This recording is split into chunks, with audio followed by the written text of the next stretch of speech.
Nous sommes de retour pour cette troisième et dernière partie de l'Africa Newsroom, toujours en compagnie de nos invités, Monsieur Emmanuel Dupuis, Monsieur Abdou Fleur et Monsieur Alfred Chongo. Et c'est l'heure de notre Zoom de la rédaction.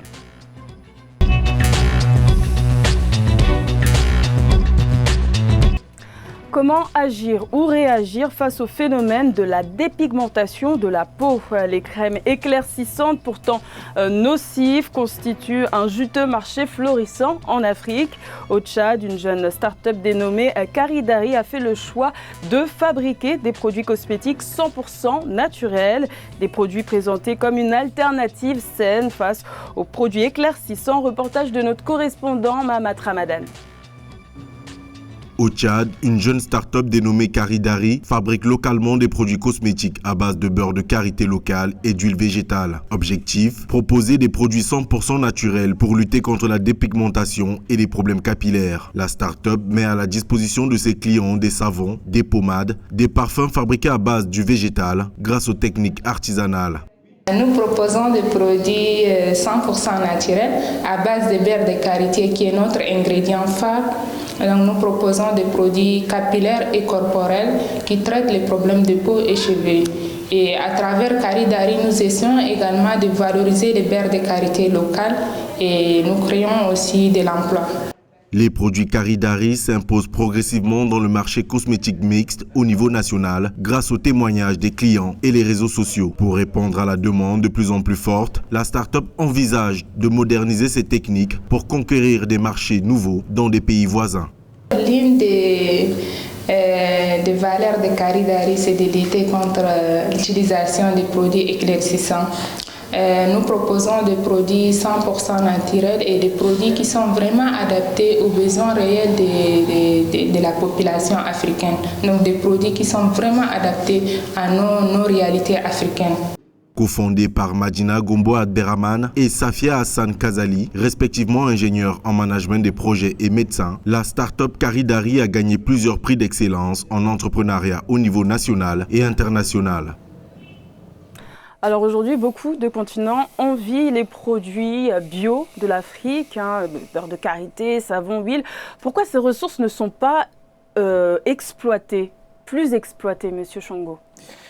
Alors, ça rejoint un peu la problématique précédente, de dire la question des moyens, la question de la volonté politique et les questions des développements techniques, industriels. C'est-à-dire, si on n'a pas les moyens de transformer ces produits sur place, de les valoriser sur place, de les conditionner sur place à la fois pour le marché local et pour le marché international, ça ne peut pas marcher. Des techniques artisanales pourtant. Oui, ça mais demande pas des moyens industriels. Non, si vous prenez les grandes marques aujourd'hui des cosmétiques, par exemple ici en France ou à l'international, ils partent de quoi? Justement de ces produits-là et puis qu'ils transforment pour les diffuser à plus large échelle.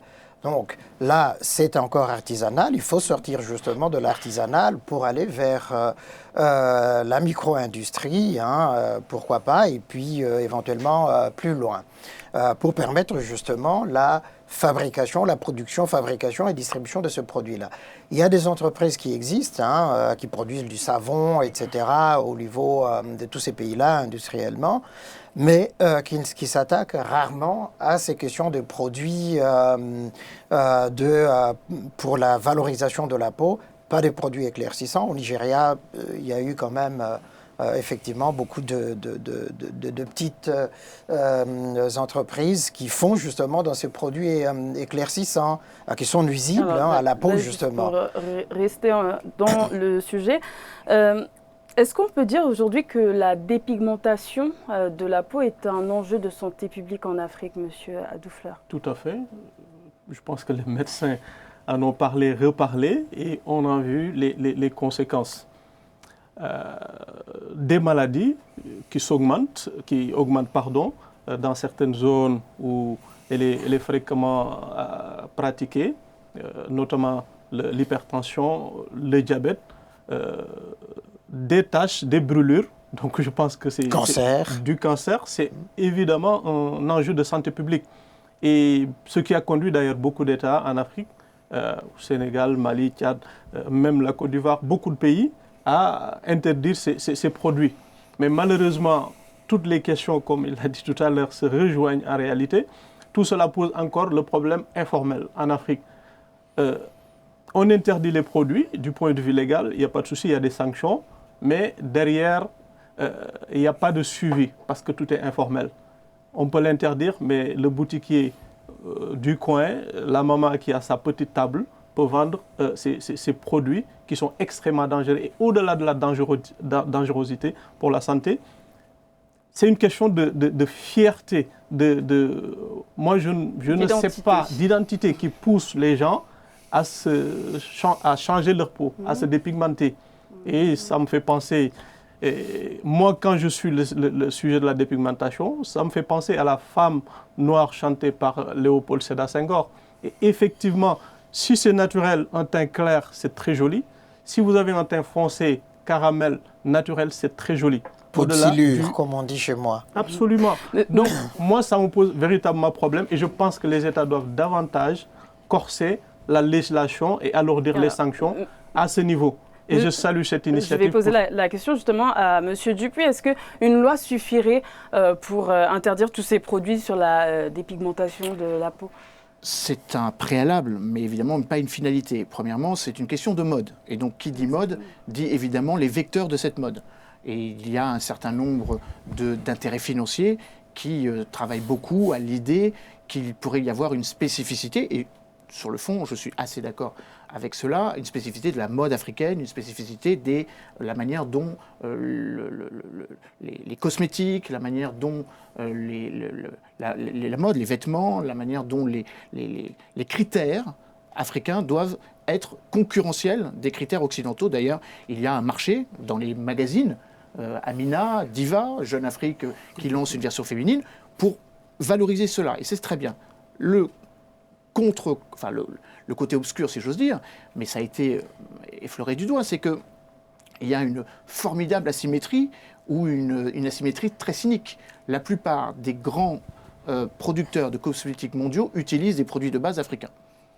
Donc on en est réduit à avoir une toute petite industrie qui reste embryonnaire, comme votre reportage le montre, pour une autre raison, c'est que pour pénétrer le marché international, il faut respecter des normes. Il faut être certifié. Et le problème vient du fait qu'en Afrique, on a une carence de scientifiques. 4 scientifiques pour 1 million d'habitants. En Europe, c'est 4000 scientifiques pour 1 million d'habitants. Donc tant qu'on n'aura pas réglé cette question de la symétrie, la question de la législation ne suffira pas. Il faut qu'il y ait une vraie industrie. Il faut qu'il y ait une façon de concevoir la production in situ, la production industrialisée in situ, comme une alternative à des solutions qui, évidemment, obèrent la santé publique. L'Association des défenses des consommateurs au Tchad a évoqué le danger pour les femmes et pour les hommes. C'est aussi un phénomène qui touche de plus en plus les hommes. Je vais laisser la parole à M. Chambou. Oui, mais je dis, tout cela tourne autour de quoi? Tout cela tourne autour de la manière dont on habite notre corps. Comment nous nous approprions notre corps, comment nous regardons notre corps, et comment ce corps est vu, perçu à l'extérieur. Et au fond, je pense effectivement que cette question de la dépigmentation de la peau a quelque chose de la colonisation mentale. Donc il faut décoloniser en tout cas les mentalités, les esprits, à la fois des hommes et des femmes qui ont recours justement à cette dépigmentation de la peau, pour permettre effectivement de se dire « j'habite ma peau, je l'aime telle qu'elle est ». Si je peux avoir des produits qui permettent justement de lutter contre les agressions du temps qui passe, d'accord. Mais pourquoi transformer ma peau? Pourquoi transformer mon corps? Tant qu'on n'a pas intégré cet aspect psychologique, cet aspect moral de la question, au fond, qu'il y ait une petite ou une grande industrie, mais dans les marges, les gens recourront toujours justement à ce produit Comment éclaircissant. faire alors? Parce qu'on sait qu'au Sénégal, par exemple, le Conseil national de régulation de l'audiovisuel a interdit les publicités qui visent à promouvoir les produits éclaircissants. On voit quand même que dans certains pays, quand on passe sur les routes, il y a des gros panneaux publicitaires avec une femme très claire, un produit de beauté, et il y a écrit en dessous « la beauté parfaite ». Alors comment changer les mentalités? De vastes campagnes de sensibilisation. Au-delà de l'interdiction, ce qui est exactement le cas aujourd'hui dans beaucoup de pays, je pense que le ministère de la Famille, parce que la majeure partie, ce sont les femmes qui le font, des hommes, il y en a, mais pas beaucoup, marginalement. Le ministère de la Santé, je pense, ces deux ministères, dans tous les différents pays concernés, ont de grands rôles, de vastes campagnes de sensibilisation en collaboration avec les groupements féminins, en collaboration avec les associations. Moi, je me rappelle, dans mon petit village, Khogué, je voyais tout ça tous les jours. Où ça au Sénégal, dans mon petit village, à Khogué. On éduque comment les gens, on fait comment de la prévention? Comment ça se passe?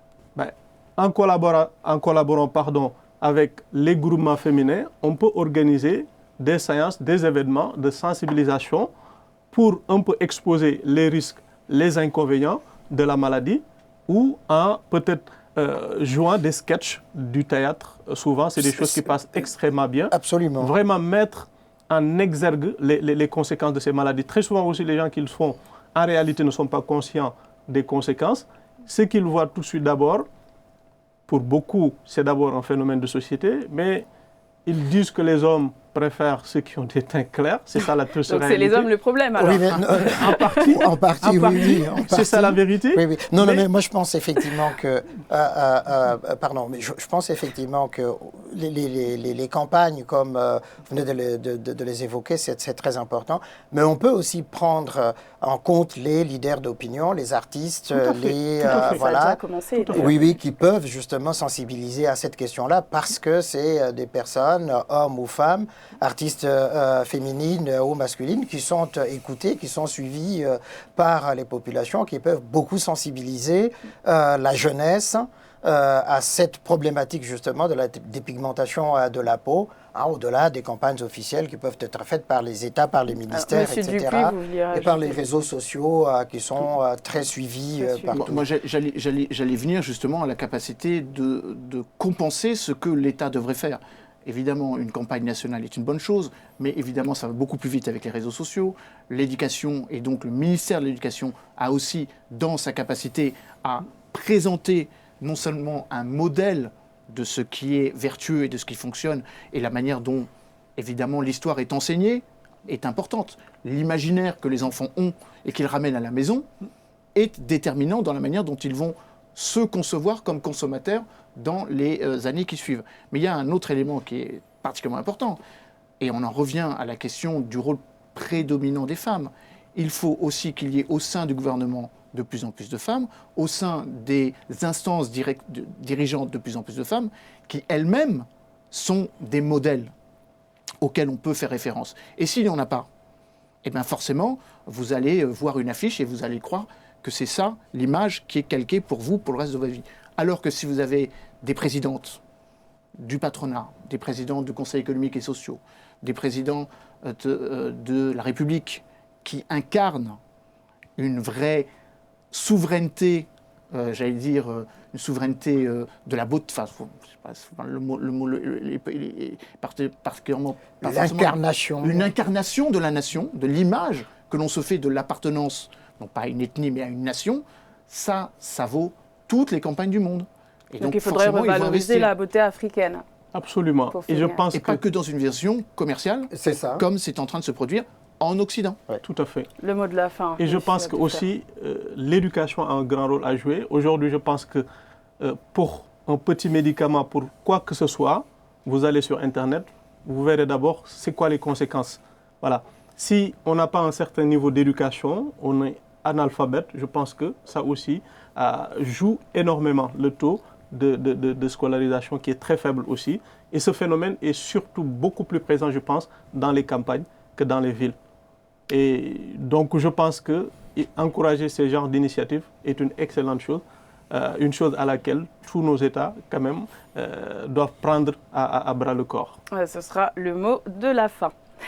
C'est la fin de cette édition. Merci de nous avoir suivis. Merci à nos invités de nous avoir éclairés sur ces faits d'actualité. Je vous dis à très bientôt et d'ici là, portez-vous bien.